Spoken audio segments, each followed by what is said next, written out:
అదే RTV app వార్తల్ని క్షణాల్లో చదివే అవకాశం ఉంటుంది. ఒక న్యూస్ పేపర్, ఒక టెలివిజన్ ఛానల్ మీ చేతుల్లో ఎప్పుడు ఉంటాయి. చంద్రబాబు నాయుడు ఇంగ్లీష్ మీడియం అంటే ఎందుకు ఇంగ్లీష్ మీడియం అని అడిగాడు.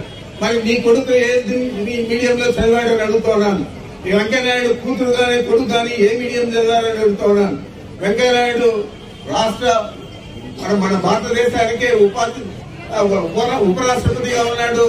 మరి వారు కూడా ఇంగ్లీష్ మీడియం ఎందుకు అంటారు అంటే డబ్బులున్న వారు మాత్రమే ఇంగ్లీష్ మీడియం చదువుకోవాలా, పేద పిల్లలు చదువుకోకూడదు అనే ఉద్దేశం ఫ్యాక్టరీలు అయితే ఉందని కూడా మీకు చేస్తా ఉన్నాను.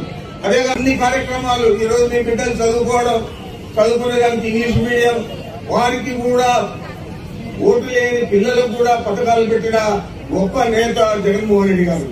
ఈ రాష్ట్రంలో కాదు భారతదేశంలో ఏ ముఖ్యమంత్రి కూడా ఓటు లేని పిల్లలకు ఏ పథకం పెట్టిన పరిస్థితి లేదు. ఈ రోజు అమ్మఒడి గానీ, విద్యా దీవెన గానీ, వసతి దీవెన గానీ, ఇళ్ల విషయానికి వస్తే మన రాష్ట్రంలో మహిళల పేరుతో 31.5 లక్ష ఇళ్ల పట్టాలు ఇవ్వడం జరిగింది. 22 లక్షల ఇళ్లు కడతా ఉన్నాం. మరి ఇంత గొప్ప కార్యక్రమం భారతదేశంలో ఏ రాష్ట్రంలో కూడా జరగలేదనేది మీరు ఆలోచన చేయాలని